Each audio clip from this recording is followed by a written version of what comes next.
discounted. They have been dismissed.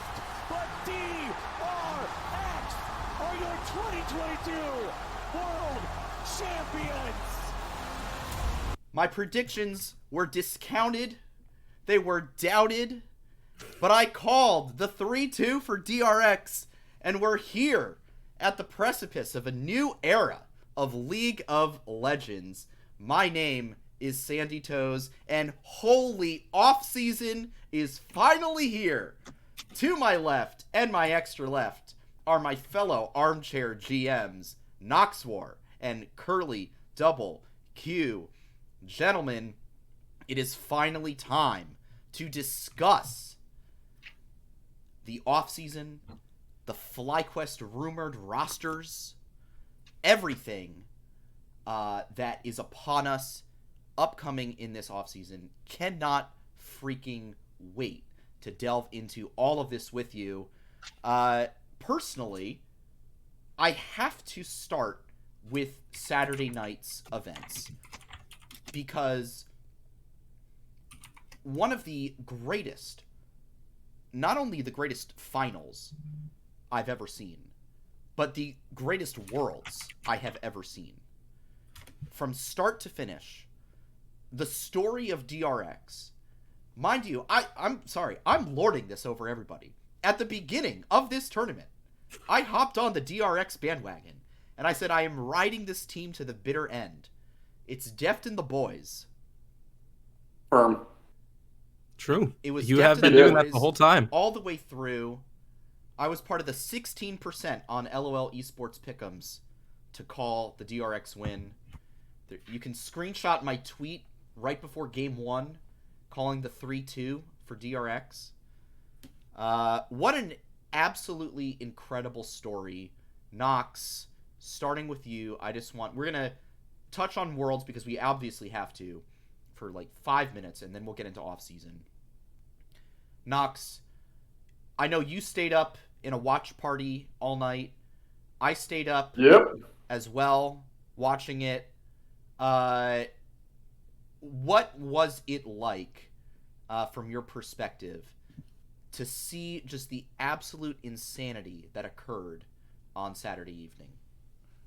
It was mind-blowing. This is far and away, I think at this point, like, people are still kind of trying to get it's still out for jury, right? But I think a lot of people are starting to lean towards, and I agree with this, this was the best Worlds Finals we have ever had. Just the miracle Cinderella story of this DRX team is unlike any other, and I don't think we will ever get it again. Mm-hmm. So to be able to witness it live, for it to happen here in North America during a time zone where us three can watch it live. I know Curly was kind of working while it was happening, but at least he got to watch it still. I think I had the best adventure for that one. Exactly.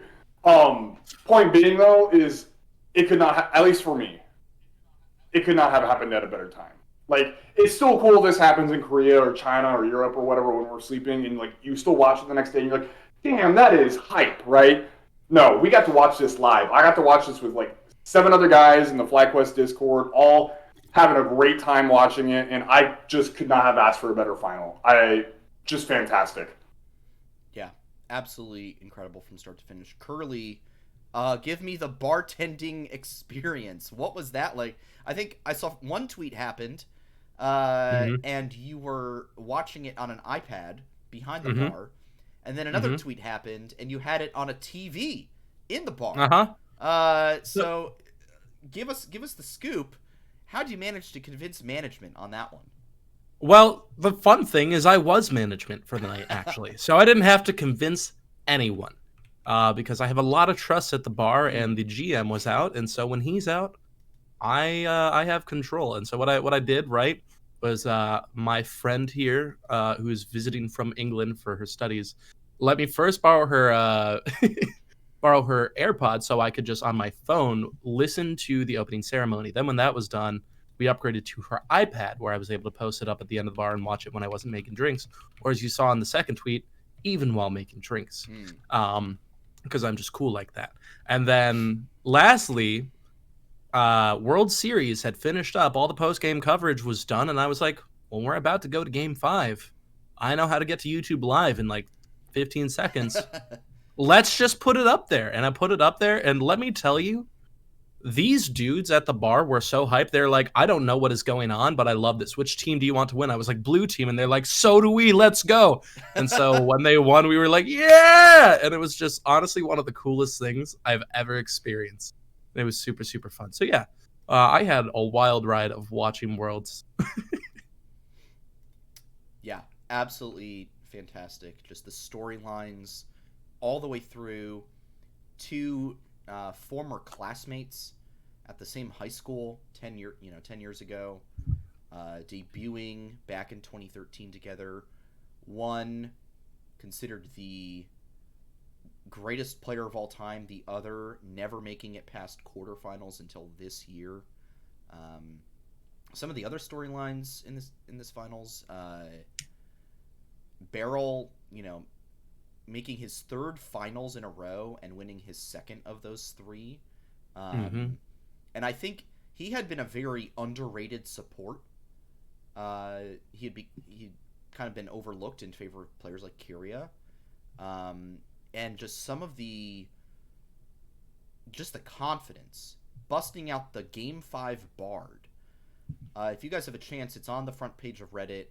There are English translated comms from the end of Game 5. Beryl basically makes that call for them to end. I think I forget if it was Deft or Piosik, basically said, should we just take inhib and back? And then, no, and Beryl's just like, no, we can end. And they end up doing it, and they win Worlds off of it. So, absolutely incredible stuff. Looks like Nox is frozen on my screen. I don't know about you, Curly, but he is indeed. And I checked the Discord. He is actually boxes. Okay. So. Well, there you go. So it does look like he's been messaging us. So maybe something occurred, and we'll get Nox back in just a minute. But in the meantime, looks like his server died. Excellent. Well, we will get Nox back as soon as we can because he does have a presentation for us. But I believe we are going to start transitioning over to the off-season. And I want to begin the FlyQuest off-season. There it is. I want to begin, Curly, by kind of recapping where we've gotten so far for those who are behind. And where we are going. Quickly before I do that, I do want to note, lots of folks in the stream tonight. Welcome. Hopefully, lots of folks will be listening to this episode on YouTube and Spotify as well.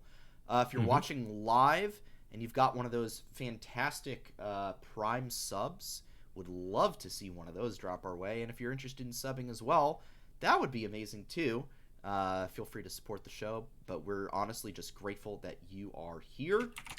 There goes Nox's video as I'm saying that, and we've split on the cameras.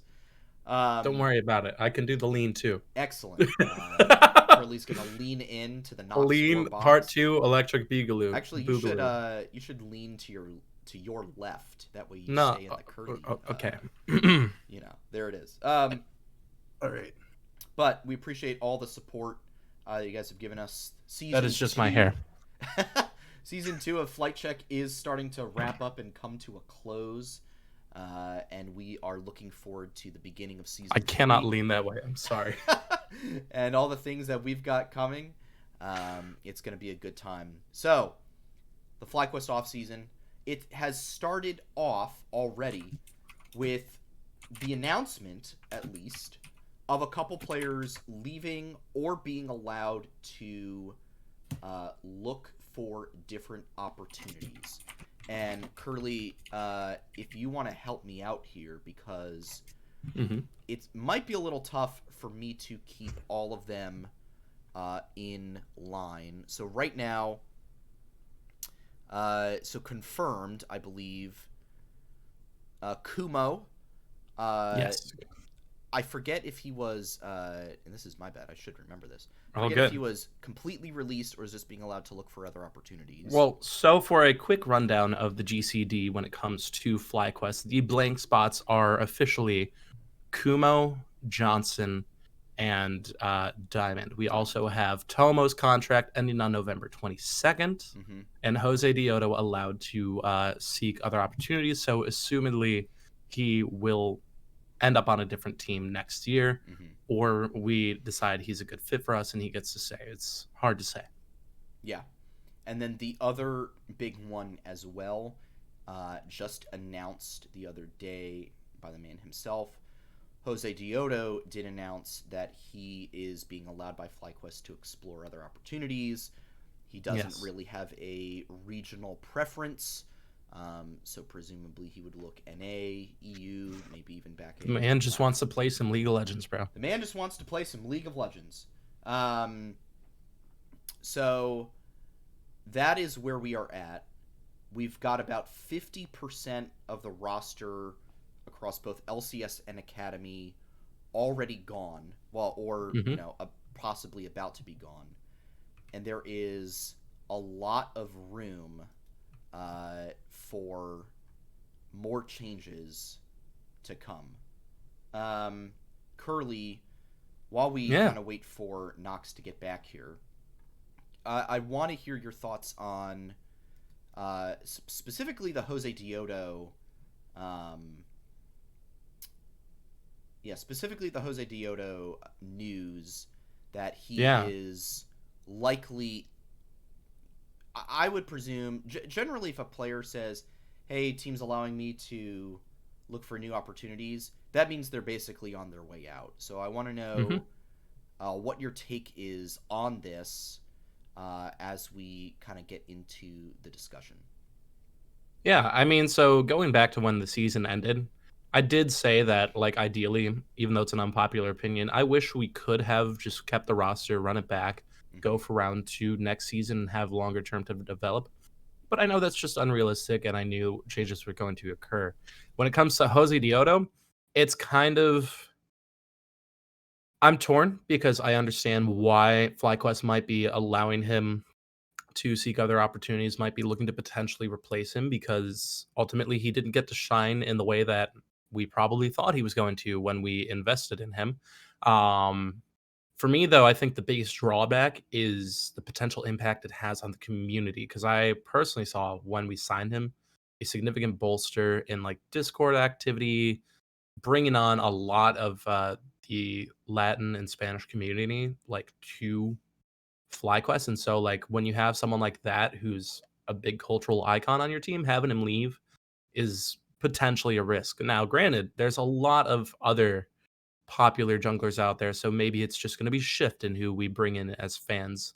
But yeah, that's kind of where I fall on that. Like, understand the move, but sad for the cultural impact it'll have, you know? I think for me, it is a sad move because he is such a popular player. I think if you're looking realistically at his performance as a whole, I don't feel like he ever lived up to the hype that we expected from him after that Worlds 2020 performance. And it does look like Nox is coming back in. Most excellent. There he is. There he is. Can y'all hear me okay? We can hear you okay. I am going to turn you down a little bit. You are a little loud. That was rather unfortunate timing. My entire driver, my Wi-Fi driver for my laptop just up and died. So thankfully the fiance comes in clutch and lets me borrow her laptop. Yes, and don't worry to those who think he's being loud. I have turned him down. He will be... Sorry. We are silencing Noxwars as we speak. Exactly. All right, so Nox, we're just kind of talking about the Jose Dioto news that he's likely out. I was saying that you normally only see players say that the team is allowing them to explore different opportunities if they are likely leaving. So we're just kind of talking about that.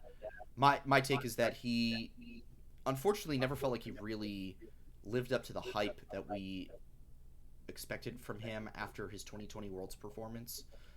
He had some really good performances, but I think for the most part he was a mid-tier, like average LCS jungler, and I think I don't think it's what that kind of performance is what we need if this team is going to go to the next level. So if you've got a take on the Jose Diodo news, now is the time.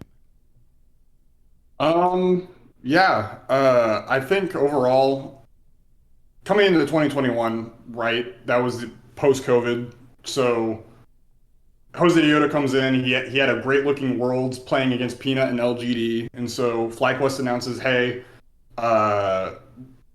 we're losing our like Worlds roster caliber players, but we are getting someone else who was Worlds caliber, right? We had Jose Diodo come in, it's super exciting. 2021 just does not mesh, right? It's not good. I was of the opinion though, I was like, man, maybe they just didn't work. Let's run it back again one more year. So this year came back in and he looked a lot better this year, right? Unfortunately, it wasn't enough in my opinion. And I was really hoping that he'd be the kind of elite player that could consistently perform at the level that was needed for FlyQuest to be able to carry that team and that roster to higher levels. And he showed moments of it, but it was never consistent enough for me to be happy with it. So I think at the end of the day, with him exploring options, in most general cases, that's kind of something that signifies, hey, he's probably on his way out the door. I'm not upset by it. I know a lot of Latin American and South American fans are kind of like bummed because it's like their one main like tie-in to the LCS. And for that reason, I'm kind of sorry he's going, but at the same time, as a FlyQuest fan, I'm looking forward to whatever comes next. Yeah, I agree. And I think there are a lot of opportunities out there. There's a lot of good junglers who are available, and I think this would be a great time. I know we'll get into this more, but this could be a really good time to make a splash play in the free agent market for FlyQuest, specifically in the jungle position, and make a huge upgrade that can take the team to the next level. And speaking of next level, Nox, if you are ready, I can, at this time, bring up your presentation. Yeah, I'm still trying to get situated, but yeah, no, go for it. All right. Please hold, everybody, while I get this going. Curly, if you're trying to talk, you are... Oh, I am muted. There we go. Yeah, there was a train running by. Sorry. Ah. No, this PowerPoint, though, I will say, I've reviewed it 3-4 times. As always, when Nox does homework, I piggyback off it for my own just a little bit. And he's got some good options out there. Good presentation. I hope you guys enjoy it. Alrighty. Is it time? It is time. I'm going to go to the flight check presentation.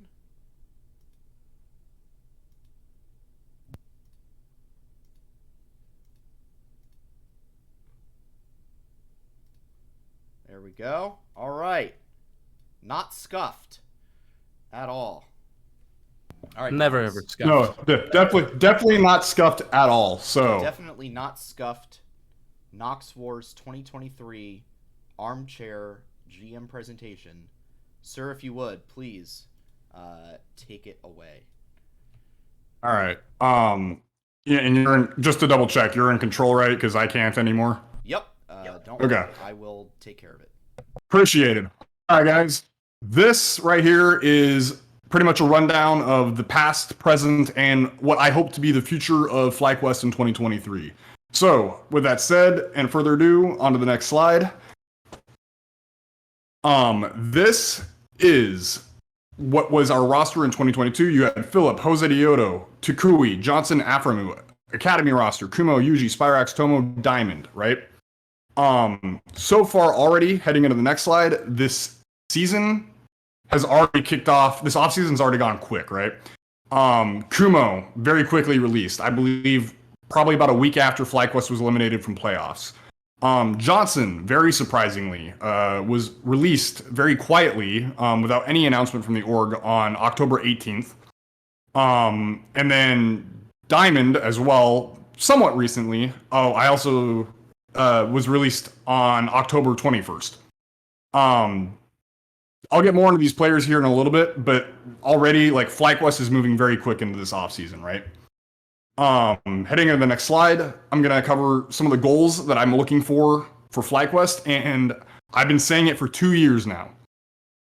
2021 was a rebuilding year, and then it was very clear after the end of 2021, it was like, okay, we need one more rebuilding year, clearly because this one was not successful. I think, and some people are probably going to disagree with me on this, but that's okay. I think 2022 was a successful rebuilding year. I think we have core pieces in place. I think players are ready to aim for the win, and so I think it's time for the win. 2023, it is here, and I want to build a championship roster. So bullet points. After an arduous 2021 year that was intended to be a rebuilding year, 22 became a second rebuilding year. While the ending of the year could have been much better, because let's be honest, you're losing to TSM in a game 5 and like the 7th, 8th place matchup in playoffs feels kind of crappy. It was a pretty good, solid year and a great foundation for what's coming. A reason for this is FlyQuest's new ownership. The Florida Panthers say hello to the NHL. Welcome into the LCS.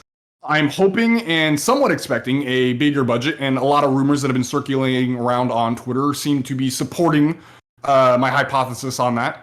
Consider also that lots of LCS teams are downsizing this year in terms of their teams and their budgets, putting FlyQuest on a even more even playing field.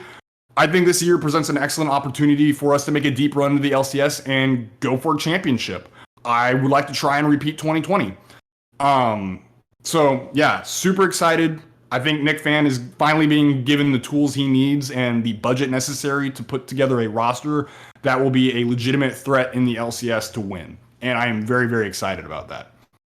So, quick recap of the players that we had. Top lane, we had Philip.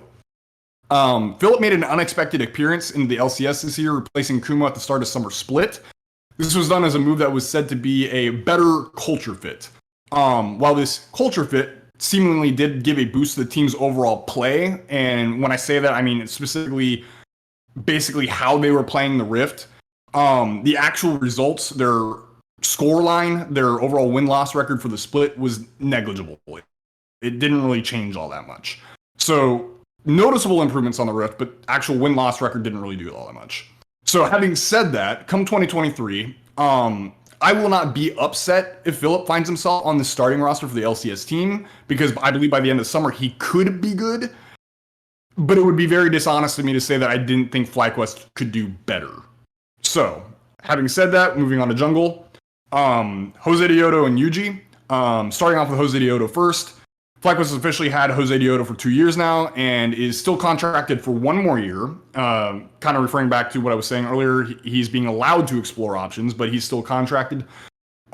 This year was a lot better for him than 2021, but I still haven't seen him consistently stay at the highs where I know he can compete with the best of the best. When he hits those highs, he can look amazing and he makes the team look amazing, but unfortunately he just doesn't play at that level consistently enough. Having said that, I'm personally hoping for a new starting jungler for FlyQuest next year in the LCS. Yuji, oh man, Yuji, this man is a gem. I don't know who specifically scouted him. I'm assuming it was Loyota, but I'm in love with this man. He's been an absolute joy to watch in Academy this year. From his deranged madman who could skill check anyone anywhere on the map, to a far more refined player, but can still skill check anywhere on the map. I don't believe he's LCS level yet, but come next year, like, oh man, who knows, right? Please watch him, support him, give him all the attention he deserves. He is someone that you should keep an eye on coming into the future years. And Peter Dunn himself said earlier today on Something Insight, he's someone that you should keep an eye on. Heading into the mid lane, Takui and Spyrax. What more do I need to say about our little French boy? This man has killed it.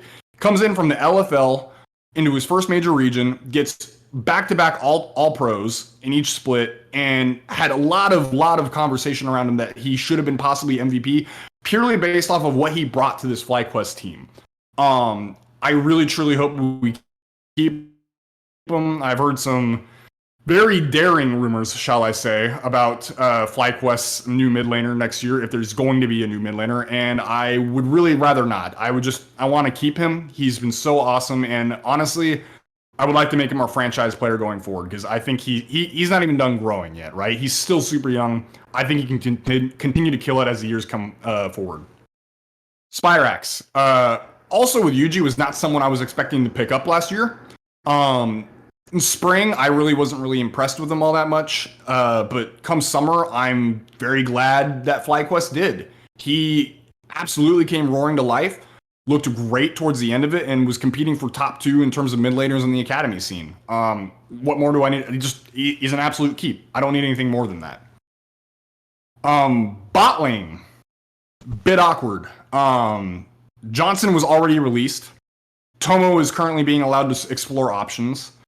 Parting thoughts on Johnson were that I thought he actually had a really, really good year. I know a lot of people, just because he's on FlyQuest and his higher highs may or may not have been with Dignitas when he was with Aframu there, but at one point in time this summer, he, in my opinion, and I guess I could be biased on this, but I think he did peak as the second best bot lane with Afro for a brief period of time in summer. I was very, very content with keeping him for 2023. Clearly, he and or FlyQuest had different plans. I wish him nothing but the best wherever he goes, and I'll be curious to see where he ends up in 2023.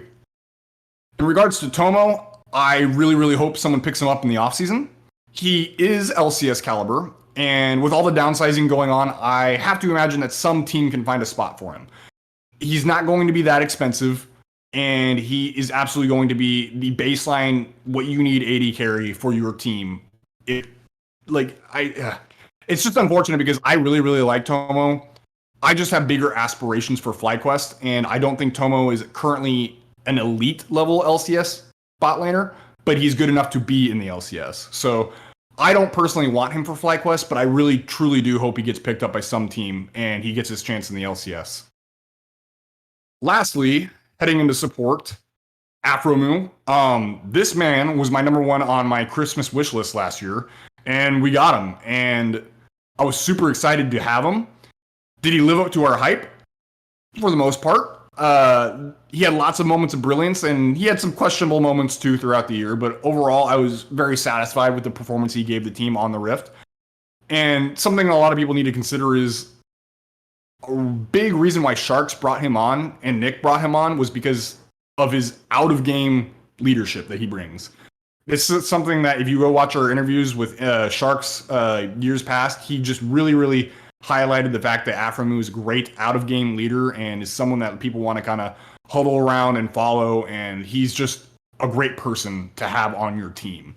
So having said that, I'm looking forward to having him on FlyQuest for another year because I think he's not done showing how good of a support he is, and that's simple as that. The funny thing about Diamond is I had a whole bunch of praise for him, and literally, I think it was about 2 minutes after I finished the slide, FlyQuest drops a tweet saying, "We've released Diamond." I was like, are you kidding me? So Diamond was always someone that I said I wish we'd just keep an academy and be like the veteran voice of leadership for any new people that we bring on. And with Tomo exploring options, I think this would have been a perfect year for it. Bring on a brand new AD carry, someone who's fresh, someone who's new, someone who needs to be shown the way. And I thought Diamond, at least in an academy setting, would have been perfect for that. Granted, he's gone now, and I'll just wish him the best no matter what it is. You'll see him on Twitter. He was part of the scrims helping DRX train for their finals. He's currently trying out for Team Liquid Academy. I just wish him nothing but the best. He's just an awesome dude. He's super friendly. Go support him wherever he goes. All right. Moving into this year, now that the recap is done. What should FlyQuest look for? In my opinion, number 1 is a good quality Western top laner. This year is very, very hard to find that. Just because there's so few of them. Top lane, in my opinion, is the weakest role in all of the West. The good news is there's lots of free agents currently available for top laning. So the competition is going to be fierce, but I believe it in Nick Fan to get the job done, to acquire someone who's going to get the job done for FlyQuest to go for this championship roster. Second, an LCS starting jungler that has shown consistent highs. This can be imported or domestic. I'm not too picky about this. There's lots of options if you do both. And Academy, obviously, they need to be filled at this point. Ideally, both domestic. I'm sorry, I've seen a lot of people shouting for FlyQuest Brance or FlyQuest Exakick. I don't want to import AD carry. I think you should import it into top lane and jungle. I think those are currently the two best options, especially since we already have Takui and mid. So, yeah. Granted, with that said, if for whatever reason we do get a domestic player for either top or jungle, then we can look into getting a imported AD carry at that point. But it is like bottom of my priority list. So, with that said, let us look at our top laners that I would like to possibly acquire for 2023. I would like to preface this, and it says so on the slide. This order is based off a mix of how realistic and how much I want. So this doesn't necessarily say, hey, this is my highest priority, and this doesn't necessarily, hey, this is how realistic it is. So with that said, looking at top lane, my mix of realism and how much I want it, my number one is Impact. Impact currently is a free agent this offseason. And he's just consistently been good. I know he had some rougher spots this past summer on EG. The man is still a grinder. The man still thinks about the game all the time. I don't think there's a better option currently. Following up with that, Sisgenda was originally my number one, and then the realism bumped it down because of his rumors going to Decoy or KOI. Philip is my number 3. We already have him. And I think, honestly, by the end of summer, he can be really, really good and what the team needs, but I think there's just better priority options. Melanik was someone that I was kind of looking at. A lot of potential, a lot of good stats over in EU Masters. Bwipo is someone who is just always good, right? But I don't think he quite meshes with the team all that well, or would mesh with the team all that well. And then lastly is Someday. I think, honestly, in terms of want, I think he's probably my number 2.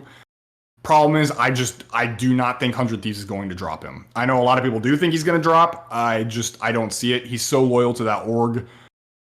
Even if there's budget cuts, I think he's still going to stick with him, right? So yeah, that is my current top lane tier list of a mix of what I want and what I think is most realistic, and that is currently number 1 with Impact. Heading into the jungle. I don't think a lot of people will be utterly surprised by this. I think a lot of people are going to share my my thoughts on this and my feelings on this. But number 1 is Spica. This man was MVP back in, what was it, 2020? 2020? Yeah, that or 2021. Either way. 2021. Okay, he was MVP in 2021. Obviously had a rough year this year on TSM. I don't really associate that with him specifically, though. I think that was more TSM being an absolute mess. So he's a free agent. Get this man on our team. I still think he can be an absolute MVP level player. Pairing him with Takui, who's a constant all-star level player and had MVP considerations, I think that mid-jungle duo would be absolutely insane. Number 2 is Blue Razor. I think he looked great over in the EU Masters and just in the ERLs in general. Yike, I needed to jump him down a little bit more, especially with the whole G2 starter rumor that's happening. I think Armeo is always someone that is good and probably not that high priority, honestly. But I still want him more than Jose Dioto because I think Jose Dioto just needs to find a different team outside of FlyQuest. 5th option was Jose Dioto because, I mean, he's still contracted to us at the end of the day. He's still very, very easy for us to keep. But I think there's other better options than Jose, unfortunately. And then lastly is Santorin. I think some people will disagree with me. I think that's the realisticness of him joining FlyQuest is a lot higher than I think it is. I don't think it's all that high. I think TL would be extremely dumb to let this man go. He consistently shows, in my opinion, that he is at minimum top 3 jungler, and as that multiple times throughout the year continually peaked at number 1. Even over Inspired. But Yeah, I would love to have him on this team. I would love to have him come back to FlyQuest after that 2020 run. I don't see a world where TL drops him. Heading down to the AD carry position, because I just straight up don't want anyone other than Takui. I'm not going to discuss it otherwise. If someone else would like to discuss it, by all means, we can get to that later, but it's going to be Takui. For the bot lane, this was probably a bit of a weird one. And I will give it to you. It's a bit of a weird one, but I would like to see FBI. I think in terms of realism, 100 Thieves is looking to change stuff.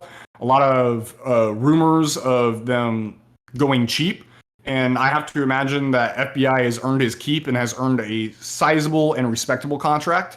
So with 100 Thieves theoretically downsizing and keeping Someday, who needs a new contract renewal, I think that's still going to take up a decent chunk.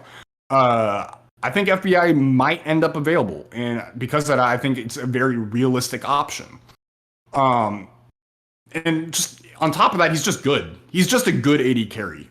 He's not really all that flashy a lot of the times, but I don't need you to be flashy. I just need you to do your job. I mean, look at a lot of past AD carries.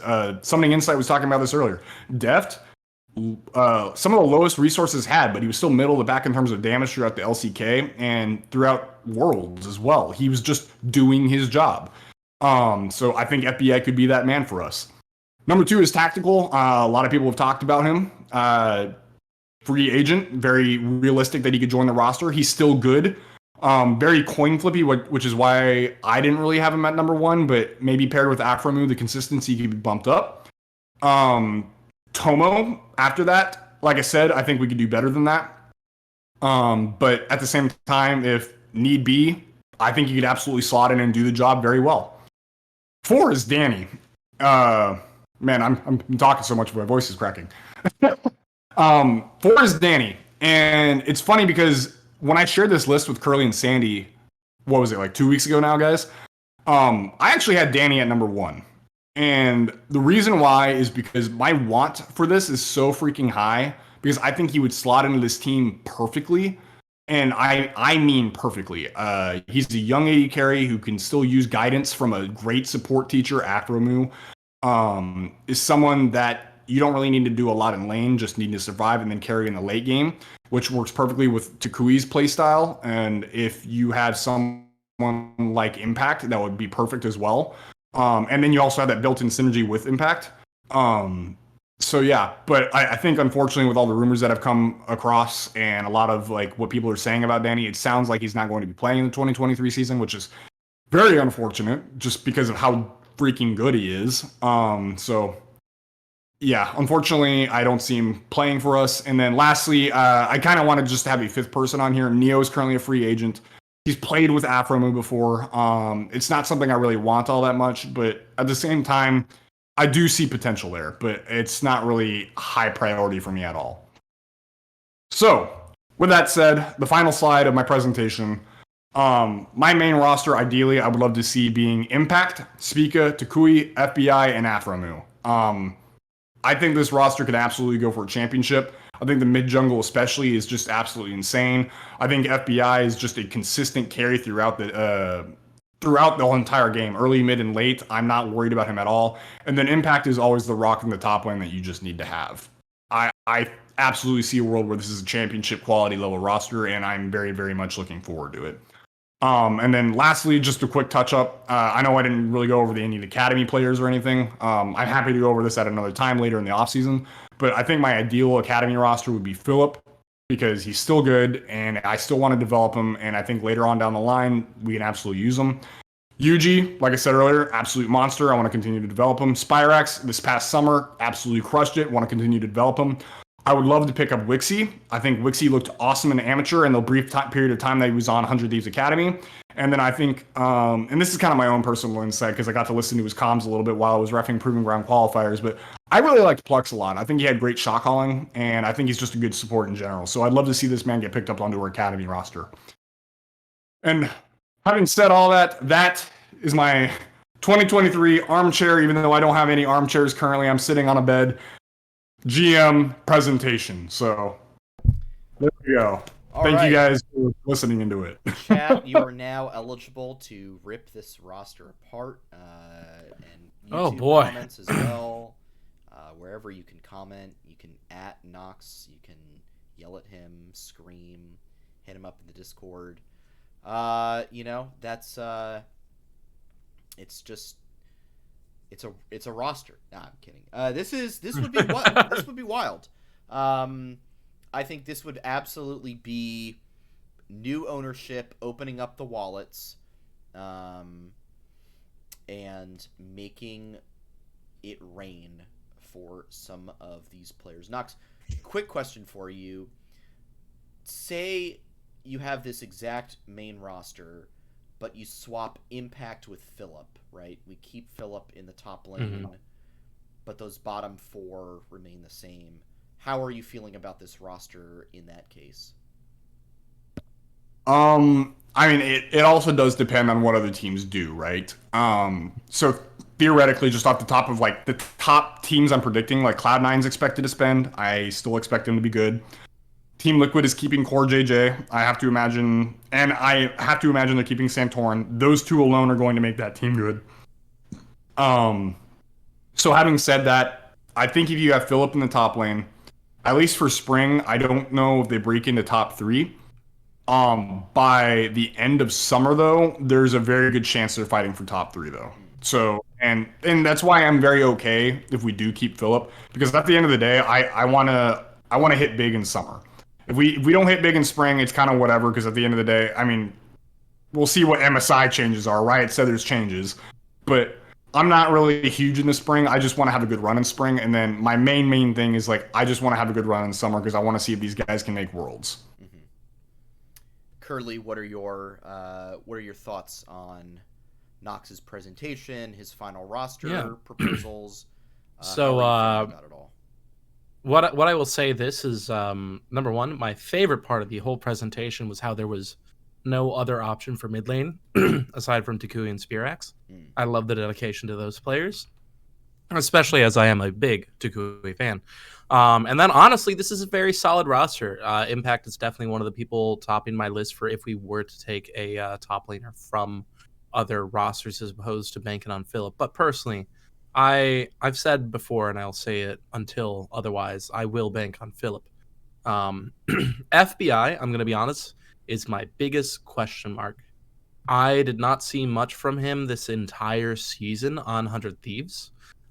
He did not excite me in any way, and I know you said he doesn't need to be flashy, but like he also just didn't. He was there with the only person I saw consistently stepping up was Someday, and then Closer would have his moments, whereas the bot lane just kind of logged on to the Rift. So I personally don't think I would want FBI as my replacement ADC, but otherwise still a very solid roster. Maybe FBI with Afro Moo might be a better synergy than FBI Huhi, or maybe just the way these 5 work together will bring out more from FBI depending on how we play the game. So I'm going to give it a solid 8 out of 10. Good expenditures, reliable players, would switch out. I'll take it. Yeah. All right. And then as for Academy, also very solid, because if we don't keep Phillip on the main roster and we do bring him back down to Academy, I see this just as a first place, like, proving grounds team. Honestly. All right. Ooh, what do we have here now? Here is the Google Sheet that I've made. That is really small on screen. That is really small in terms of font size. So we are gonna try to zoom in. Crop it, make it bigger. Yes. We are gonna take care. All right. Oh. Yep, we got the cropping. Beautiful. Oh. We're going crazy. Go crazy. Hang on. Go stupid. Oh. Oh. That was the overlay. That was wonderful. Ooh. All right, there we go. Excellent. Surprise, guys. All right. The overlay is a different part. Cool. Nox, thank you for the incredible presentation, as always. I look forward to it every year. But now it's time to move into some dream rosters. So the other day had some folks in our hashtag roster rumble channel in the Flight Check Discord. Now what about me? Do I get to go? Well, isn't yours in the Discord already? is not. I did It not is put not. it in Okay, there. well, this will be No. your chance then to put it up. To put it up. So hang on, I am All right. pulling it up. All right, so Curly. I'll DM you directly so Noxwars can be surprised Oh, excellent. as I do things. All right, so All right. and I've got all everyone's rosters here. Their dream rosters, and we are going to go through each one. Yeah, let me be surprised. I'm curious. And discuss all the rosters put in our Discord, and we're gonna debate them. And all right. Of course, this episode we're focused mainly on FlyQuest. We'll get into broader LCS rumors in general. Oh boy! All right. All right. Do you like it? You like it? All right. Oh boy! All right. Oh boy, indeed. All right. So in the top lane. No. Let me present it, please. Okay, hang on. Noxwars gets the whole presentation. So I'm going to be focusing on the main FlyQuest roster and then only talking little bits about FlyQuest Academy. But I'm going to be a bit quicker. So I'm going to start with the mid lane. As I've said, as Nox said, Takui has to stay. We cannot move Takui. Anyone who has suggested we might lose Takui or the idea of losing Takui is wrong, and you need to reconsider your life choices, respectfully. Takui is the backbone of the current FlyQuest roster, if you ask me, and I want to keep him as long as we possibly can. In support, I would like to keep Afromu. I think he was a wonderful addition to the roster this season. I think he, as Noxwars said, provided that veteran leadership that was much needed. He was a reliable support, and I really think did a lot for the team, both as a player and as a leader. As for the top lane, if there was anything I would like to replace, it would either be Impact or Bwipo. I could not argue with those if those were options. However, ideally, I would still like to stick with Philip. I'm going to bank on him. As I said before, I think he really showed up excellently as a rookie who got his chance in the summer split. I think he did a lot for the team culture. And my favorite thing about Philip is he's a guy that goes for things. And when they work really, really well. Like his early aggression, I think, is something a lot of top laners in the LCS lack. And so I think it, if used correctly, can provide us with some excellent leads in the coming season. Now, here's where things get a bit interesting. I didn't have this idea until about an hour and a half ago when I was talking to my good friend Matt Scott, who hosts Inside Fnatic Brush. And I was looking at potential junglers, particularly from the LFL or EU Masters altogether. Because Spica, I think, is definitely the easy option to come in, but I did like Blue Azor. I like Yike, though G2 seems to have their claws on him. And then I also thought about the idea of Shio, who was on, I believe it was LDLC. Or no, not LDLC. I'm sorry, that was BDS Academy, who actually, if you look at the knockout stage, was the best performing LFL team and took Team Heretics to Game 5. So Shio would be a good important. However, my friend Mad Scott put the best idea in my head, and Arkham already talked about it in chat earlier. Buy Bwipo and make him roll slap to the jungle. He's done it before. He did a really good job, and the only thing that really kind of made everything fall apart was some end of the season mishaps with the roster altogether and Worlds. Like, honestly, he was a very, very solid jungler, and I think a top laner like him, who has arguably the most game knowledge out of any Western top laner, can easily translate that into excellent jungling. And I think he would be able to work really well with Philip and Takui, and also actually be a good guide for Philip in terms of how to be a bit more creative with his top laning, because I think Bwipo has a very creative style. As for the ADC, this was one that was a bit harder for me, because I agree with Nox on that. I'm not really a big fan of importing for this role. I think it worked out really well for Berserker, but I don't really want to do it. So I'm thinking we go domestic, and I would hate to split up Yon and Ayla. But if we get Yon on our team, I think Afromu would be an excellent support to tag along with him, because Afromu has consistently brought in new ADCs and brought them to great heights in their like premier seasons in the LCS, and so I think we could absolutely do it again with this roster. So my proposed roster for 2023 FlyQuest LCS team is Philip, Bwipo, Takui, Jan, and Afromu.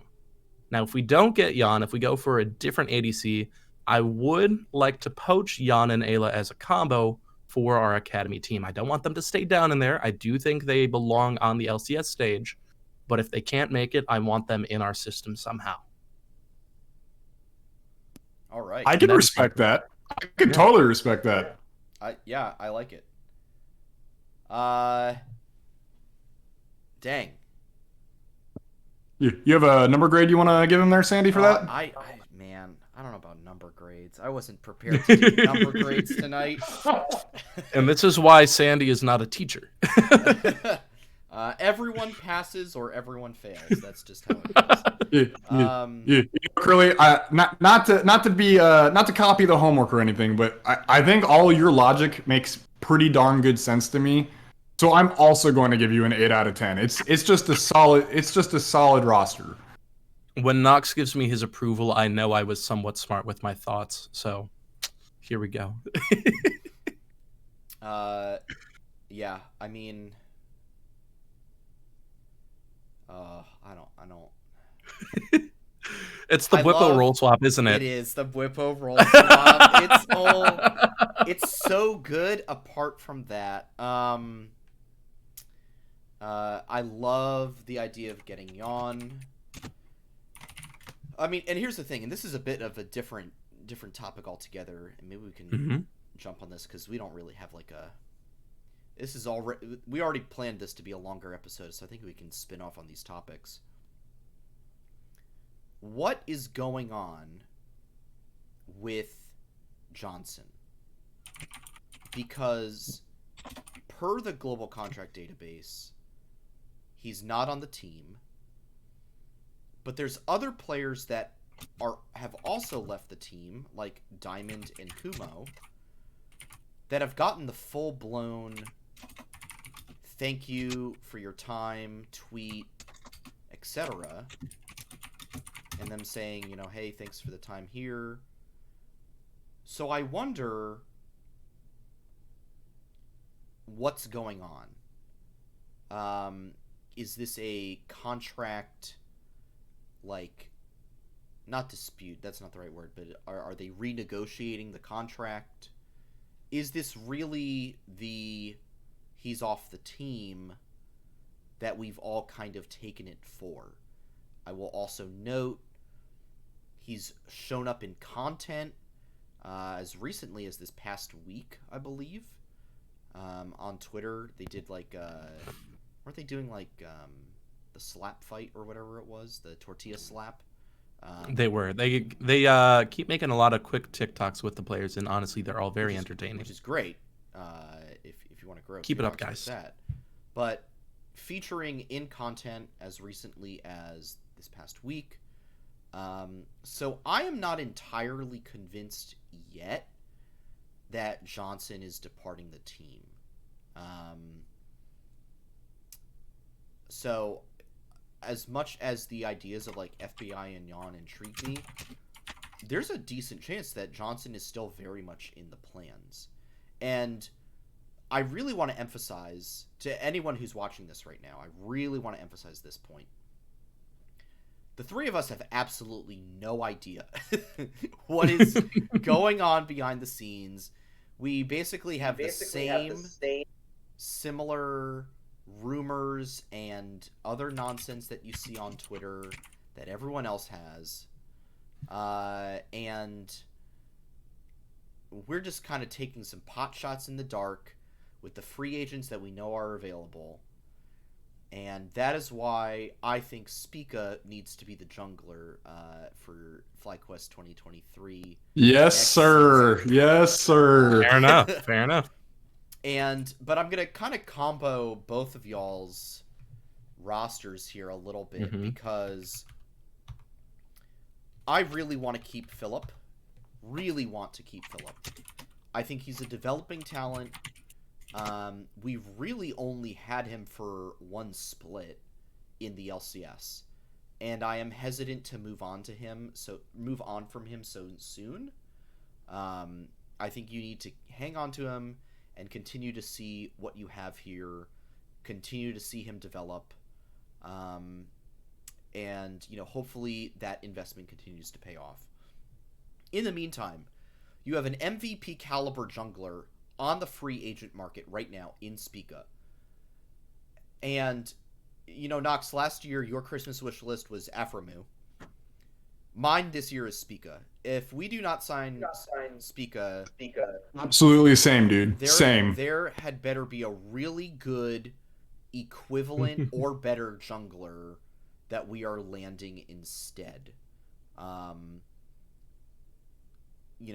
there are some names out there. I think if I pop back over to your, where's your jungler slide? I had Santorin, Blue Resort, Yike, Jose Dioto still even. Yeah. And then Santorin would be a fun one, if you ask me. Santorin could Bring be it back home. So Santorin's my number 2. It's just I just don't see a world where TL drops them. Yeah. I don't see it happening. Right.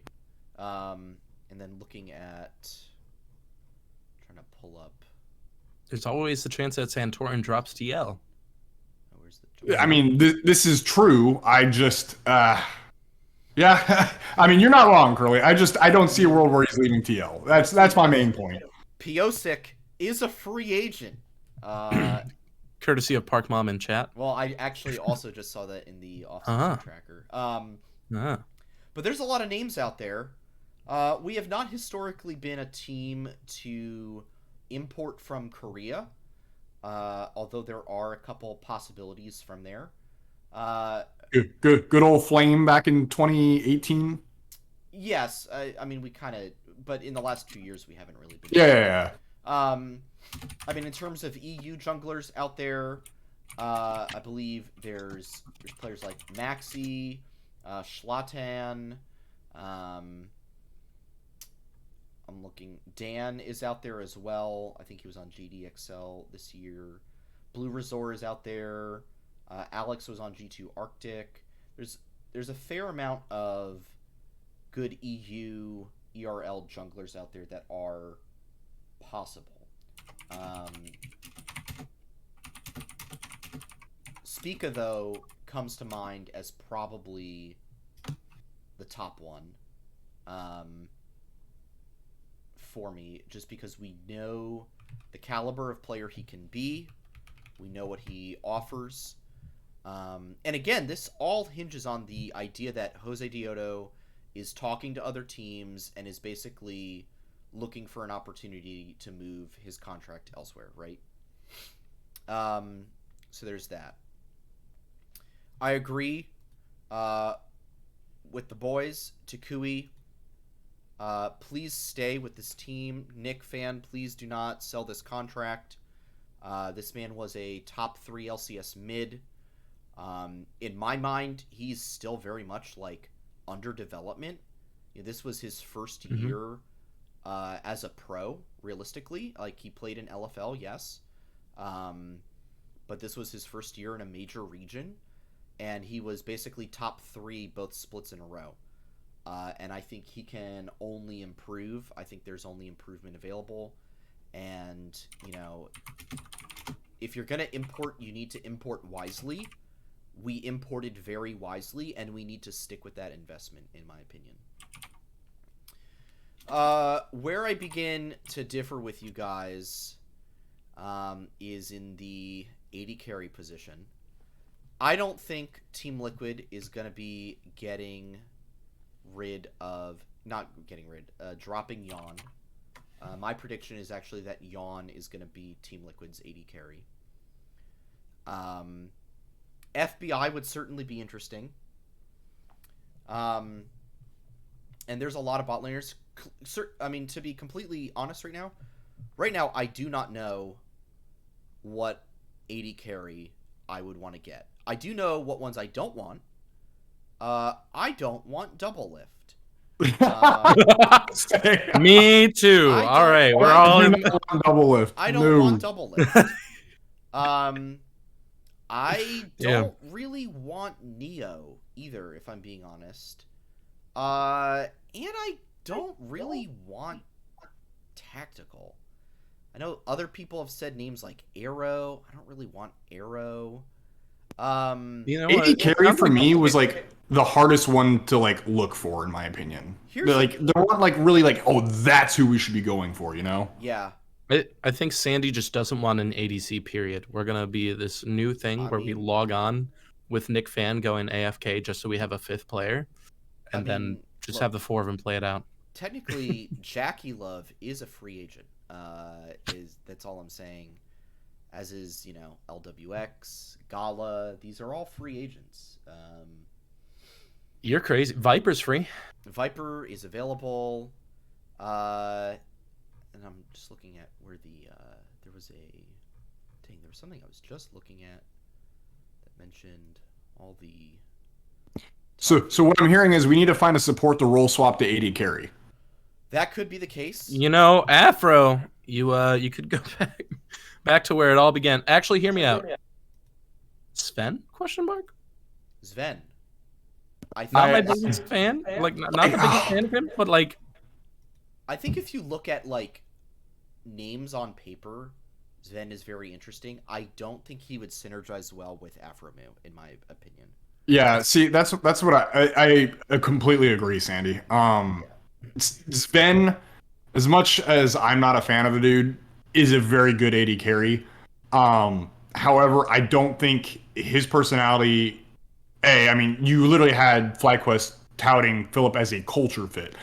This man is like pretty much the opposite of what I would expect to be a culture fit for FlyQuest.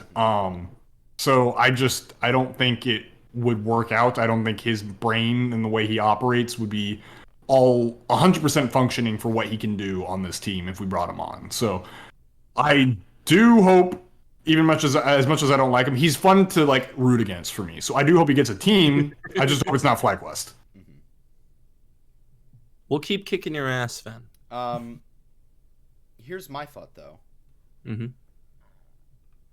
Okay, maybe you do bring Sven on.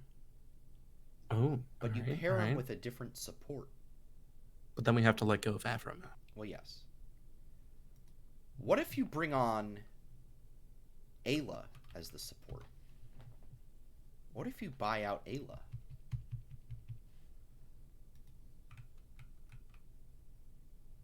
Interesting. What if Ayla? That's. I'll let Curly muse on this one because pretty much all my points about the culture fit still stand. I mean, if you're swapping out Afromu for Ayla, you might as well just get the Yan Ayla combo. Well, at that point, if you ask me, at that point, I feel like maybe you go full Os bot lane and then you bring FBI. Or at that point, maybe you do bring in tactical. But I think I would rather have FBI. So right now, here's where I stand. Philip Spica, Takui, FBI, Ayla. Let's go, FBI hype train. We're taking them from 100 Thieves. Interesting. We're stealing from them. And Afromu to assistant coach. Oh, now that is a creative way to keep him on the team. Keep him on the team. Keep that man within the organization. And he moves on to a coaching role within the org. All right. I'm still waffling on my 80 carry. The problem is I just literally cannot find one that I really, really love. But Ayla for me is kind of the player that I am. Now this I believe would have to be a contract buyout. Because I think the rumors are that he's going to move to TL main team, but Core JJ did just. The rumors are also that he re-upped his contract. The other possibility for AD carry that no one's talking about is you pull a Cloud9, and actually this is what I'm going to do. All right. Oh boy, what do you got coming, Sandy? Please tell me it's not perks. Korean trainee ADC. Oh, all right. It's better. Find the next Berserker. And The only problem I have with that one, Sandy, is it's somewhat unrealistic. I think a lot of the reasons that Berserker was able to come to Cloud9 was due to the connections that LS had with them, yeah, right? I know. I'm at this point. I'm just kind of spitballing random ideas. Sandy's so confused about who to put for ADC. He was just like, I'm gonna throw a dart at the wall. It's just like the AD carry pool is a little dry right now, unfortunately.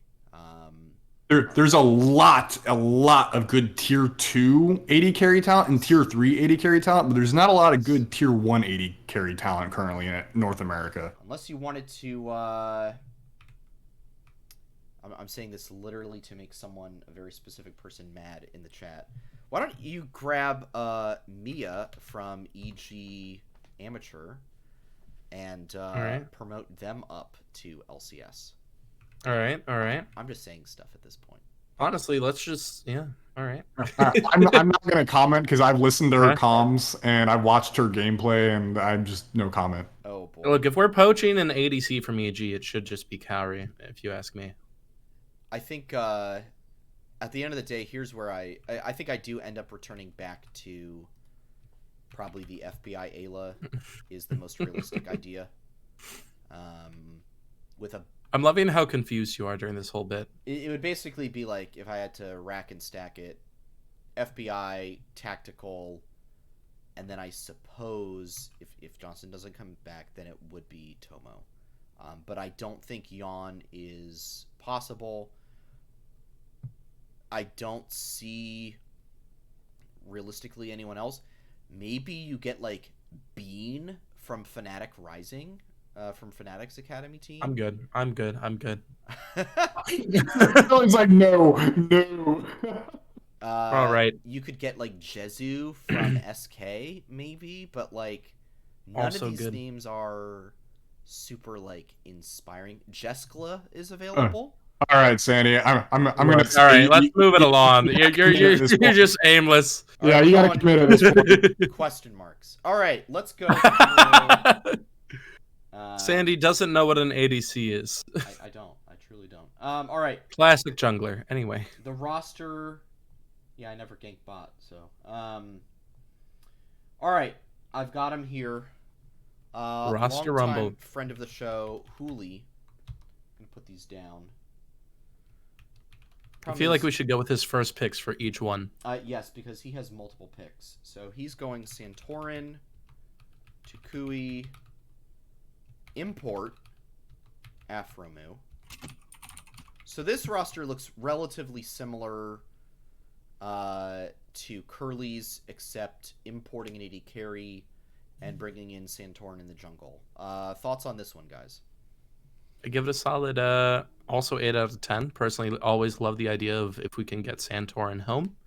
And if we find the right import, I do think it would be pretty solid. So benchmark 8 out of 10, depending on who that import would be, could boost it up to 9. Yeah, I pretty much agree. I kind of wish he had specified what the import was so we could give a more solid take onto it. But I mean, at the end of the day, you have 3 spots that are domestic, which leaves a spot open for AD carry to be imported. You can't really hate on this roster too much, right? I mean, Philip is Philip. There's a lot of people who are still rooting for him to do good. And then Santorin, my number 2. Yeah, it's a solid take. It's just a good roster. I can't say too much about it. Alrighty. TMB, also a longtime friend of the show. Bradley. Armchair. Yeah, which one are you pulling? I'm curious to see because he had multiple on did this he one. Really? Oh, I'm going to the very. He did, So but it just- should be the just repeat last that. pin. I have the. There's only one pinned. Yeah, he told me he wanted this one pinned. Okay. So we should be all right. To Kui. Brants. Afromu. I do want to just read his justification real quick. I think this team is very similar to the team that just went 10-8, except we have a higher ceiling both top and AD carry, even if they are rookies, but have vets in position specifically to help them out. Bradley already beat up on Philip for long enough. Brants has already shown skills that Johnson never did. In addition to his pure confidence and charisma. The money we save importing Brants cheaply should allow us to pay the TL buyout for Bradley or Mayo. I really don't like this roster.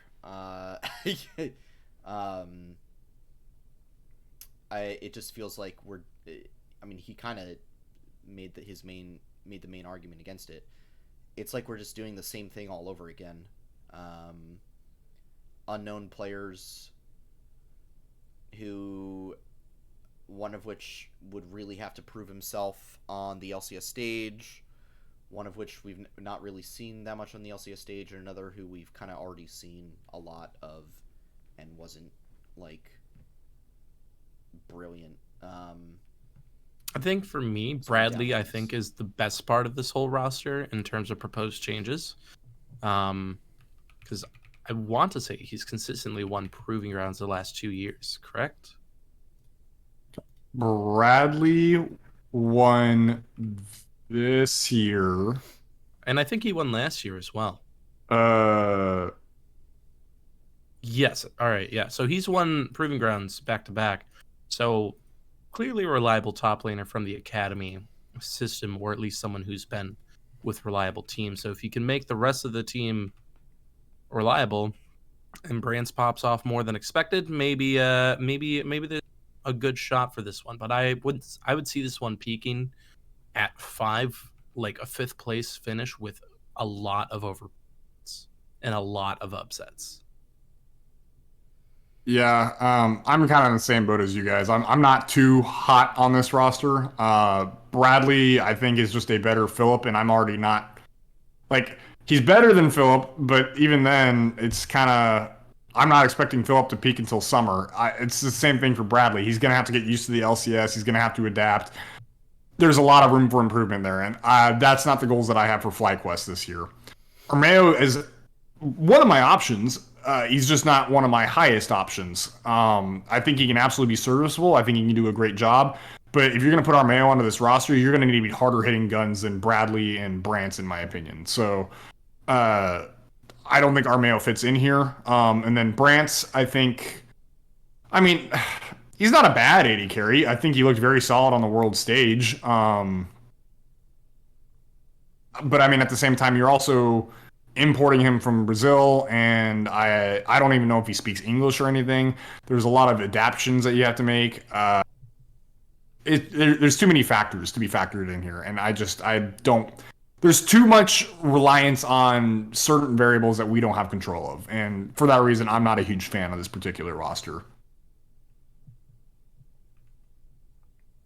I agree. All right, Wingman. Nox out here being Shark Tank. Yikes. Yeah, Wingman. And for that reason, I'm out.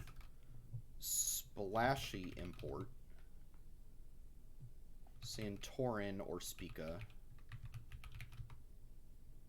Tuke. Just say Kaori.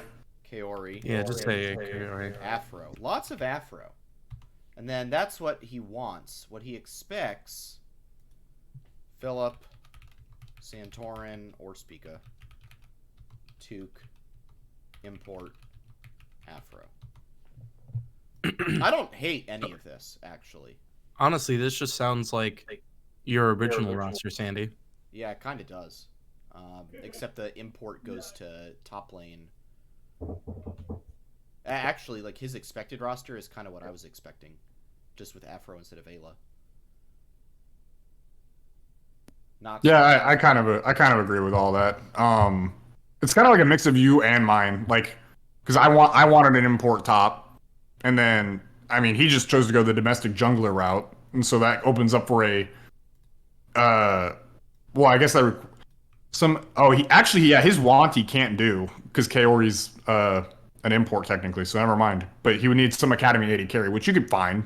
Tomo, Meech would be very good in this situation. I really like Meech. The Meech supporters, they're out there. It's funny. It just goes to show though that a lot of these responses or submissions don't have an actual name in the AD carry position. This was a hard role to look for this offseason. There's not a lot of great options for FlyQuest here, it feels like. Yeah, I think it's I think they are in a bit of a tough spot. They're gonna have to make some good moves. All right, Nox, you're pinned here. Is this your academy roster? Yeah, that is my academy roster, which, I mean, funnily enough, as you can tell, was before Diamond was released. Right. So I guess to reiterate, that's Yeah. Wixie and Plux would be the replacements there. Okay, gotcha. Yeah, so this is now debunked for this the purposes of the show. All right, this is Izanami's roster. All right, well, this one's a little outdated because he wanted either Afro or Core in support. And I think We'll just go with Afro then. let's go with Afro. But Philip, Santorin, or Jose, Tuke, Tomo, Afro. Pretty stock standard. A lot of these responses are starting to sound similar. A lot of Philip, Tukui, Afro, and a Santorin re-signing. But this might be the first Tomo addition to the... I don't hate it. Like I said, I said it earlier in my presentation. I think he's an LCS level 80 carry. I just have higher aspirations for FlyQuest, and I don't think that Tomo is quite ready to bring the team to that level yet. So, but at the same time, if he ends up being the 80 carry, I will not hate it whatsoever. I think he can absolutely be very good on this team. Yeah. All right, Curly, what do you think? Very solid. I like the Tomo promotion. I like the jungler. I like keeping Philip Tuke and Aframu. Pretty solid. Good potential for this team. All right, Slurms has... I think Iza so far has probably been my favorite submission. It's probably mine as well. Slurms with Bwippo, wild. Spica, Tuke, Tactical, Afro. I like this one. This one I like. Also a fan. Like, unironically, I think this is actually pretty good. I think it's a fun team. Yeah, I think this would be a fun team, very much so. Curly, Nox, how do you feel? I think this. So it's fine. This is where we could get into theoretical discussions of how you guys think the game should be played. I'm more of someone who praises the consistency factors of League of Legends and being able to consistently be able to perform when you need to perform. This team that Slurms is proposing, in my opinion, does not have great consistencies, but has very high peaks that they can spike at. Even more so than, like, say, Iza's roster, or even my theoretical roster, right? This team can absolutely slam first, but I can absolutely also see a world where this team is sitting back in 6 again like we were this past year. I don't hate it, but I still prefer mine and or Iza's roster more than this particular one. Yeah, I think for me, there's aspects of it that I really love. Again, I love the Spica idea, stick with Tuke. I actually like the Bwippo pickup. If you can make that Bwippo pickup happen, I actually don't think it's a bad idea. I think it's good. I personally think out of all the Bwippo rosters I've seen, this is the one that he fits in the best. Yes. I think the weak link might be Tactical in this case. He would kind of be that, like when you play fantasy football, sometimes you want to start that boom or bust player in your flex who's either going to get you like 1 point or 25. And that's kind of where I see Tactical fitting into this roster. But I don't know how much you really want your 80 carry to be your boom or bust kind of player. So depends on how the meta falls. It depends on the meta, and I think it could make the team also be kind of boom or bust. All right, here's an interesting one. I'm gonna fill it in various places. This is probably the most interesting submission of the night. All right, so starting off pretty stock standard, Spica Tuke in jungle mid. Ayla, and he says Afro is fine too. And then, Meech supporters, where you at? Because he's going for Meech. And then Spirax in a roll swap to top lane. I don't know where to spicy. start. I do not know where to spicy. start here. Rice, I see you finally popping your head up in the chat. Man. All right. This Someone is talk to me quite about possibly this to me. Spear X roll swap. I think this is the most chaotic roster, if I'm being perfectly honest. Mm. Number one, it seems the focus is on promoting academy players to the LCS stage and making sure we get Spica because of it.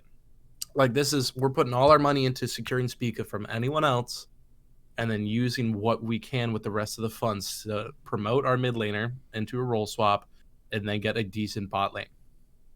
I don't know how Meech and Ayla would perform together. Personally, I know Meech, while I've seen the names spoken about, personally haven't seen any plays, so I don't know how that is. But Ayla, reliable support. I'm curious most about the Spearaxe role swap. I don't know how well that would go. And so, honestly, that is the biggest question mark for me in this. And then also the way it affects Academy. So I'll pick up where you left off there then, Curly. I think of all the mid laners currently in Academy, Spearaxe is the one to be able to pull this off. I think his playstyle would be very, very good for top lane. My only issue is it doesn't line up with what I want for FlyQuest this year, which I feel like I'm just repeating the same message over and over again, right? Like, I don't think these players can currently live up to what I want for Fly. And because you have to consider that not only is he's role swapping into the LCS, not even against like other Academy top laners. That is a brutal learning curve, even if I do think he is suited for it.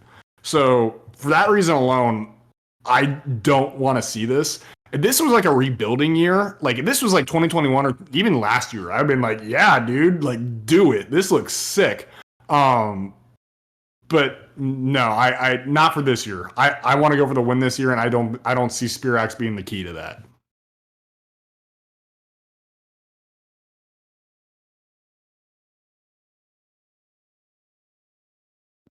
Did I die? Hello? No, I think Sandy forgot to unmute his mic. I'm not. Or he died. Yeah, I think if you're good looking now. to go for the championship and contend for it this year, I like this roster, but a couple of these players I would rather have or keep on the academy team, namely Spearaxe and Meech. I think both are good players, and I'd love to have them in the org for what they could be eventually. But right now, I think we need to kind of start looking into win mode. But I like it. I think it's very creative, and I'm very positive about it. I just don't know if it's what we're looking for right now. It's certainly the most fun roster to look at. It's just not my favorite roster. All right, we got two really fast ones.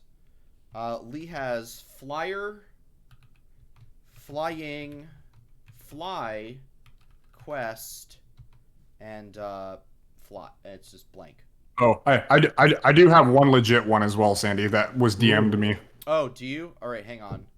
Well, hang on. We got to do roads. Now, here's the thing. With Lee's, you can tell he plays TFT. Yeah. Road has Fly Top, Fly Jungle, Fly Mid, Fly 80 Carry, and Fly Support. Which, honestly, that's fair. Like, that is a roster that gets top 10 in the LCS. Here's the thing. I don't think you can argue with this. This is an LCS roster. It's also a roster that gets top 17 in LPL, top 10 in LCK, and top 10 in LEC, actually. It's like it makes it to the games every week. Honestly, truly universal. Like, this is a team that could fall in every place at Worlds, actually. Yes. And you know what? I'm going to go ahead and say it now, though. I'm going to be bold. I'm just going to do it. I think they are the most fly-looking roster. They just look that good. Yeah, they are the most fly-looking. True. Nox, you said you had one roster that was DM'd. What's the name of this individual? Yeah, a one Mr. Simply Script or CLG Script, however. I love the guy. It's with a Y, is it? Yes. Yeah, SKRYPT. Yes, got it. All right, what's he got for us? So, Mr. CLG Simply Script said in the top lane he would like to see Someday/Impact. Okay. All right. In the jungle, he wants to see contracts. Interesting. And then mid lane is good old Took. And then, you know what? Just to save the AD carry for last, support is Afromu. And then he, for his AD carry position, would like to import Jezu / Crown Shot. I can get behind Crown Shot. I also I can get behind Crown Shot. I can actually get behind this entire roster with Crown Shot. Contract It is indeed going Crowny anywhere. now, by the way. Yeah, So Crowny. it is no longer. Crowny's not going anywhere. Man, someday is possible. Honestly, this is a fun roster. If you told me that this was FlyQuest 22 or 23, all right, I'm here for it. I'm ready. Let's go. Yeah. All right, here's what I want to do. I kind of want to conglomerate, basically take all the top responses. I think overwhelmingly the responses are kind of Philip as fans' first option. Philip someday / Impact / Whippo maybe, I guess. Nah, it looks mostly like Impact, if I'm being honest. Impact instead of and then maybe import would be the number. Yes. Let me get this. Love how tiny Impact is. There we go. All right, There we go. All right, and then I think it's probably, and correct me if you guys feel otherwise, It's Spica. Spica. It is far and away Spica. I think Torin. And then anyone have like a third option that might, maybe Jose, I guess. I don't think anyone was really asking for Jose again. I would say honestly, third option was just spread out. I mean, We'll go question marks for third. yeah, we'll go question marks on the third option. And we'll do that for top lane as well. All right, mid lane. Nobody said anything other than Takui. It's him as the first, second, and third option. It is Takui. Yeah, wow. Everyone's like, let's keep Takui. Yeah. Glad we know where we stand. 80 carry. It is all over the place. Yeah, there's no good option for this. I don't think anyone. There's no. I think there's no repeats. There's no repeats except for import. Yeah. So import. So I think this is still Question kind mark, of question like mark. questions across the board. And then for support, it looks like Afromu, Ayla, and then nothing. Yeah, I think Afro is number 1 choice, Ayla number 2 choice. So And if we basically, get anyone else, here's where we're left, folks. Philip, the number 1 call, Spica, Takui, some 80 carry, TBD, and then Afromu. Nox, Curly. I think for me, if this is what we're looking at, it all comes down to what 80 carry we get. Yeah. If we get a really strong 80 carry, I'm actually very in favor of this, and I think something good could be done here. Especially by summer split, which is, Absolutely. really when things start to count. I think a team with a really strong 80 carry, with like an FBI, a Yawn, I ended up putting down a Neon, a Cowrie, some other kind of import, tactical at his peak, could challenge for top 3 absolutely in LCS. I think that's certainly possible. What do you guys think on kind of what we've constructed here? I think this is a potential to be a top 4 roster if everything goes really, really well for us. Yeah, I would absolutely agree. I think this is a competitive roster.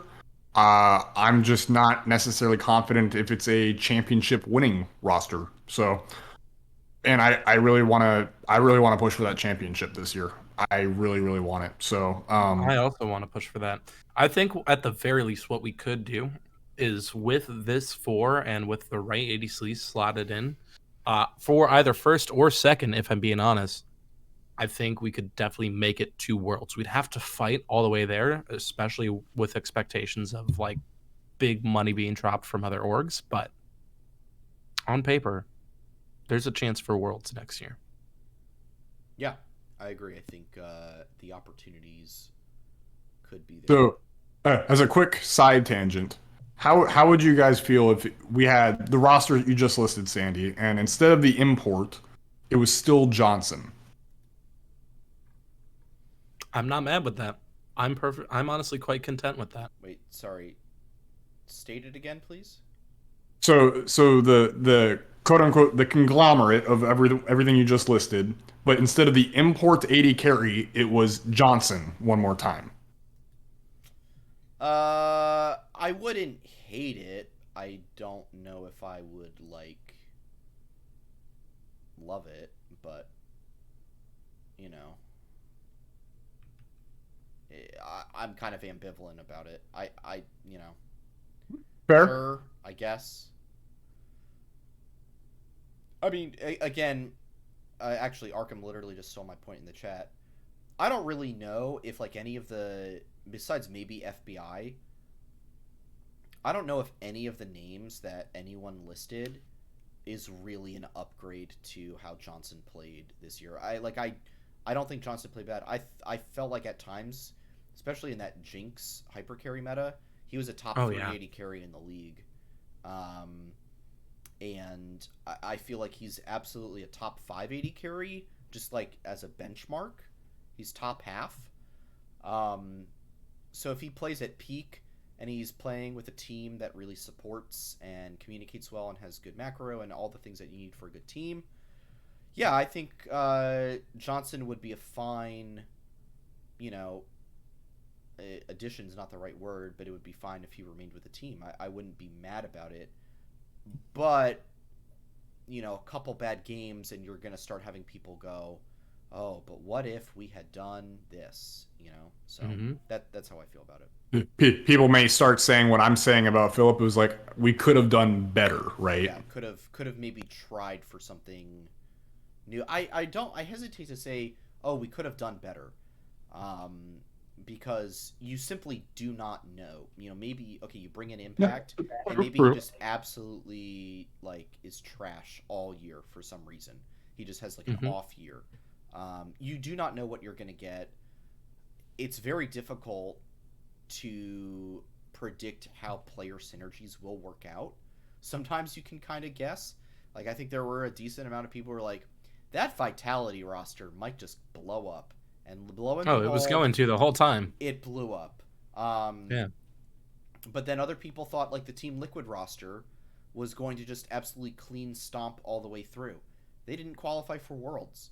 So, you know, there you go. That's just kind of League of Legends is all over the place sometimes. It is a finicky mistress, that is for sure. All right. What else is there to talk about for the FlyQuest offseason, or are we kind of? I think this is really all we can get into. I think this is a bit, the biggest point of it. I'm sure we'll get into a more in-depth discussion when there's actual leaks and rumors starting to pop up about FlyQuest. Not these silly nilly little like random accounts that pop into Discord going, "Oh, it's Speaka Bjergsen and Double Lift FlyQuest," and like disappearing, never to be seen again, kind of stuff. When actual leaks start popping up or actual rumors start popping up from credible, legitimate sources such as LEC Wooloo, etc., then I'm sure we'll probably have a more nuanced and in-depth discussion. But I think for the time being, we've theorized to the best of our abilities, right? There's a reason why this is the Armchair GM stream. Yeah, we went deep into it. I'm just waiting for the Travis Gafford 90-50-10 video that will basically be like, these are not rumors. This is just predictions, which, you know, just predictions, guys. But we all know that they are basically confirmed roster moves. And now, I think from really there, personally, if I may, real quick, I think from there, we can likely assume that we as a show will sit down and do probably another Armchair GM episode later on this offseason as things start to spin up. I believe offseason begins in like a week, doesn't it?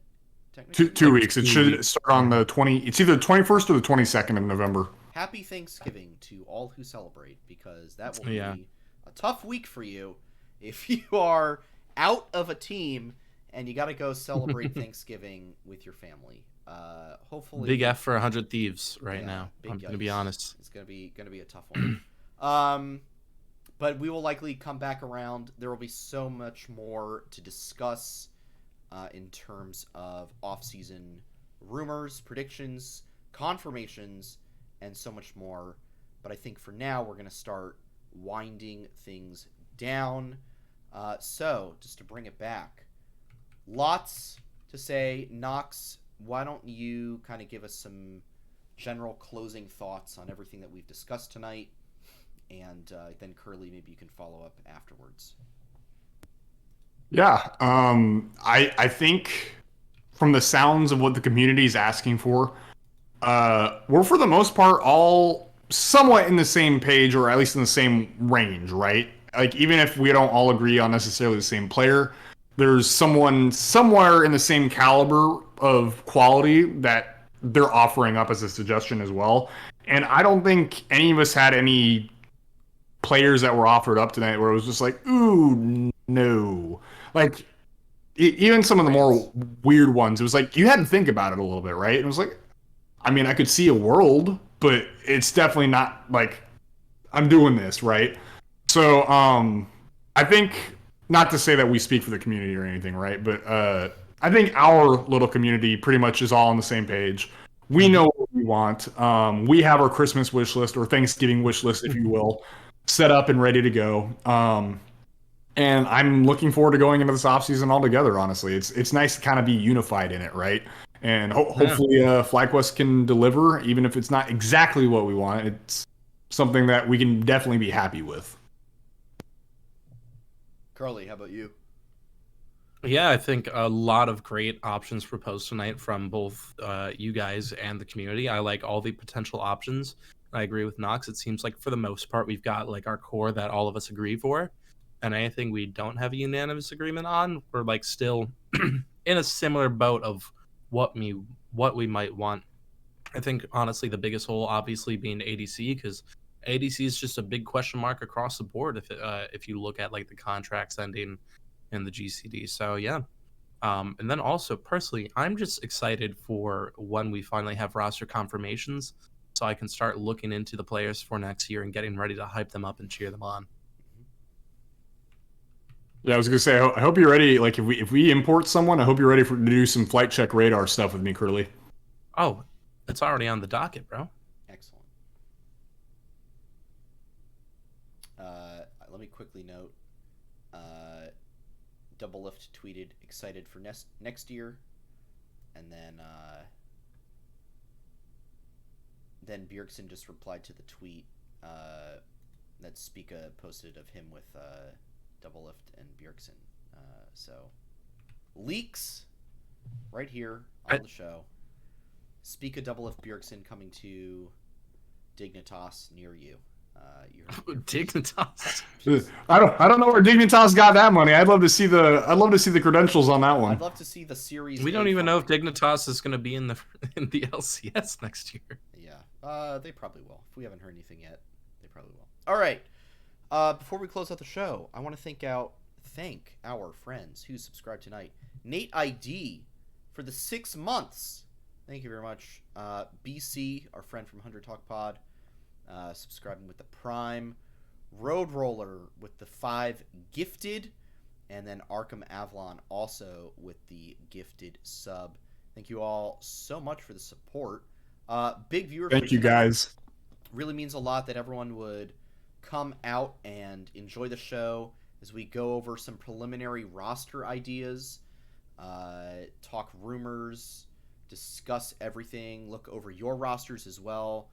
There's a lot to talk about, so much more off-season to come, and we're really excited to go for this ride along with all of you. So, on that note, thank you everyone for tuning into this episode. We will be back sometime this month. I don't actually know when we'll be doing another episode. It might not. Anyway. I promise I will do a Nox talk next week. Like, ping me into Discord. I will do a Nox talk next week because we're not doing a show next week, right? I think there's no episode next week. We might have an off week next week. Yeah. Yeah. So I will do a Nox talk. Hold me to it. Someone ping me. I will find time. I will make it happen. We'll be back the week after that as roster season gets into full swing. So there will be a lot to talk about. Excuse me. As offseason really kicks off, be sure to follow us on Twitter for all our instant reactions and thoughts.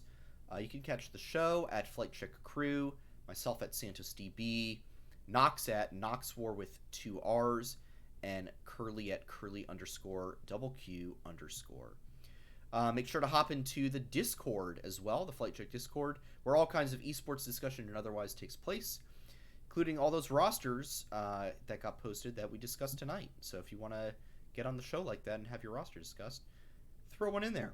If you missed any part of this episode, the VOD will be up on YouTube tonight or tomorrow morning. It'll go up on Spotify in the audio-only version later this week. And if you're watching or listening to that and would like to catch the show live, we broadcast the episode usually every Monday night, usually at 8 p.m. Eastern Time, right here at twitch.tv/FlightCheckCrew. And if you've been with us long enough and you're still not following us on Twitch or subscribe to us on YouTube or following the show on Spotify, smash that button right now. Leave a like on the video, 5-star the show on Spotify, and help us get the good FlyQuest word out there. Nox, any final notes before we close out and look ahead? I'm sorry to interrupt. I have some breaking news. Oh, breaking news. Breaking news. As of 36 seconds ago, Oh NXI, my God, I'm former seeing it right FlyQuest now. Academy and LCS jungler, has said that he's currently looking for team after break from professional League of Legends. I've been back the past couple of months grinding and would really love to have this opportunity to compete again. Fly NXI would be a fun, salty run back if you ask me. Oh, I would be here for it. On the amateur On- team? Amateur for sure. Honestly, give him the shot at LCS. Just throw him right in. Oh boy. Oof. Oh man. So There we go. not to reveal more into it. This is public knowledge, but it's not like super public knowledge. But he's talked to me before that he's fully expecting to have to go through amateur before getting back into academy again. So having said that, if it's first amateur, I am fully on board to have him back. But yeah. Or at least prepare a contract for next year after he goes through the gauntlet of academy once. Excellent. The NXI return. All right, yeah. Nox, final thoughts. Any final notes before we wrap up? Yeah, NXI, you were too early, dude. You're supposed to drop that info after the stream ends, Right like it after the typically show. goes. Mhm. Yeah, for real. No, shout out to NXI. I love the dude. Hopefully he can find a team this offseason. Outside of that, 100 Talk Pod is doing their own stream right now. They're probably, I know Cole said he wasn't really going over off-season stuff yet. I mean, there was a possibility, but either way, go support the dads. I hung out with them all not this past weekend, but the weekend prior in Atlanta. Super cool dudes. And then lastly, I'm just hyped for this offseason. There's been nothing but good things I've heard so far about FlyQuest this offseason, so I'm getting hyped. I'm getting the energy build up. I'm ready for 2023. Curly, how about you? Yeah. So also really hype for everything, and also just a quick interjection. Road Roller in chat is saying, what about Smash? I believe the placement for this weekend at Summit was a 9th place finish for Kadoran and J-Mook, and Kadoran, I believe, talked about how he really focused on his mental this time and was, kind of like trying to relax, and it sounded like by the end of it, he was doing a good job of that. And J-Mook needs to remember to fist bump people, but that's just about everything for Smash this weekend. But yeah, really excited for like confirmations of the off-season changes. Really excited to do more Flight Check radar. And then also, I'm really intrigued about a relatively, what I consider to be a cryptic tweet from the FlyQuest account the other week, where it's just snow clouds. So winter collection, ? We shall see. If it drops, I will be smashing the hell out of the buy button on FlyQuest, shop.flyquest.gg, as you should. Oh, baby. That is for sure. For me, not much to say. Worlds was absolutely incredible. DRX, best team in the world. Zeka, best mid in the world. Deft, best AD carry. Rest of the team, best in their positions. Not much else to say. Be grateful for the worlds that we just saw. There's no guarantee that we will ever have one that good again. Rewatch that series. Rewatch the series. They were so incredible. An absolutely amazing run. If Deft retires now, the timing would be perfect. I think he can go out like this. Don't pull a Tom Brady. Don't pull a Tom Brady. Although Brady did end up winning another one, so there is that. Well, hang on. No, he didn't. He dropped out last year. Right. Tough. So he should have. Yeah, he should have retired. Just after stayed winning. retired. Anyway, I'm tired. Speaking of being tired. All right, Sandy, now to retire from flight check. Yeah, I'm retiring from the episode. That's for sure. We'll be back in 2 weeks as off-season continues to roll forward. So for now, I'll just say, stay safe out there. Please do not forget to hit the head on the nail. And we'll see you all very, very soon. Adios. Have a good one, guys. Peace, y'all.